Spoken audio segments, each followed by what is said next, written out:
Prince এসে গিয়েছে, দর্শক দেখার জন্য উন্মাদ হয়ে গিয়েছে। যে প্রেমে অনেক বেশি ঝামেলা থাকে সেই প্রেম জমে বেশি। যেভাবে প্রিন্স শৃঙ্খল মুক্ত হলো, আমি নিশ্চিত সাকিব খানের সঙ্গে আমার সব কাজের অভিজ্ঞতাই অনেক মধুর। প্রিন্স এসে গিয়েছে, দর্শক দেখার জন্য উন্মাদ হয়ে গিয়েছে। এটা আমি শুরুতেই বলেছিলাম। প্রিন্স ছবির শুরুতে আমরা অনেক ঝামেলায় পড়েছিলাম, মনে হচ্ছিল অনেক কষ্টে পড়েছিলাম, অনেক দুঃখে পড়েছিলাম। আমি তখন একটা কথা বলেছি, যে প্রেমে অনেক বেশি ঝামেলা থাকে সেই প্রেম জমে বেশি। আরে যে প্রেমে ঝামেলা নেই সে প্রেম তো জমবে না। সুতরাং প্রিন্স ছবি নিয়ে শুরুতে অনেক ঝামেলা হয়েছিল।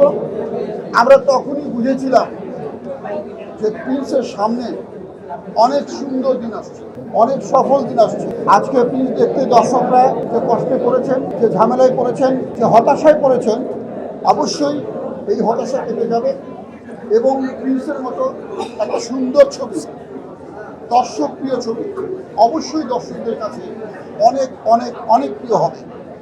এই কয়েকদিনের ব্যবধানে সেটাই প্রমাণিত হচ্ছে। দর্শক এখন উন্মুখ হয়ে আছেন কে কখন প্রিন্স ছবি দেখছেন। অনেক সুন্দর, অনেক সুন্দর। আমরা শ্রীলঙ্কায় কাজ করেছি, দেশের বাইরে কয়েক জায়গাতেই কাজ করেছি। সব জায়গায় কাজের অভিজ্ঞতা অনেক সুন্দর। কারণ আমাদের প্রডিউসার আমার ডান পাশে, আমার ডিরেক্টর বাম পাশে, তারা ছিলেন অত্যন্ত শিল্পী বান্ধব। এই বিষয়টা কিন্তু অত্যন্ত গুরুত্বপূর্ণ।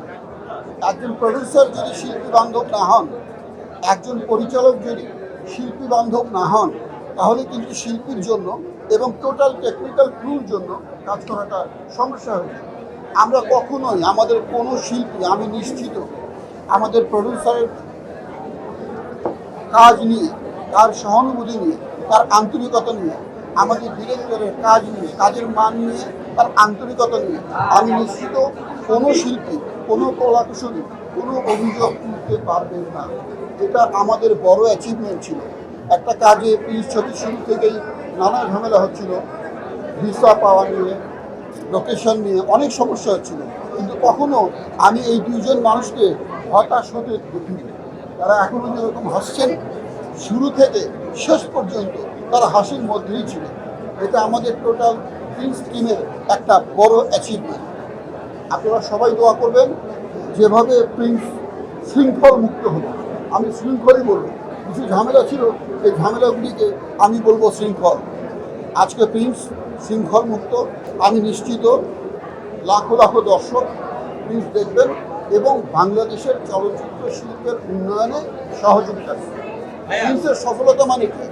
আমি এটাকে শুধু প্রিন্সের সফলতা দেখি না, এই সফলতা বাংলাদেশের ফিল্ম ইন্ডাস্ট্রি, চলচ্চিত্র শিল্পের সফলতা। এবং চলচ্চিত্রকে এগিয়ে নিয়ে যেতে হলে প্রিন্সের মতো ছবি প্রতি বছর দরকার, বারবার দরকার, যাতে করে আমাদের দেশের এই ইন্ডাস্ট্রিটি একদম তুঙ্গে উঠে যায়। সাকিব খানের সঙ্গে আমার সব কাজের অভিজ্ঞতাই অনেক মধুর। যেটা প্রিন্সের একটি কথা আমি আগেও বলেছি, শুটিং হচ্ছিল রাস্তায়, কয়েক হাজার শিল্পী সেখানে উপস্থিত। তো মঞ্চে সাকিব খান আমাকে পরিচয় করে দেবেন, আমি এমপি ক্যান্ডিডেট, আমাকে পরিচয় করিয়ে দেবেন ভোটারদের মাঝে। তো অনেকক্ষণ ধরে উনি দাঁড়িয়েছিলেন, ওনার জন্য একটা চেয়ার আনা এনে বলা হলো যে আপনি বসেন। তো সাকিব খান তখন ওনার পাশে আমি দাঁড়ানো, আমি কিন্তু অল্প সময়ের জন্য ওখানে গিয়েছি। সাকিব খান তখন বললেন যে আগে ইলিয়াস ভাইকে চেয়ার দাও, উনি বসুন, তারপর আমি বসি। এটা আমার জন্য অনেক বড় অ্যাচিভমেন্ট, অনেক বড় সম্মানের।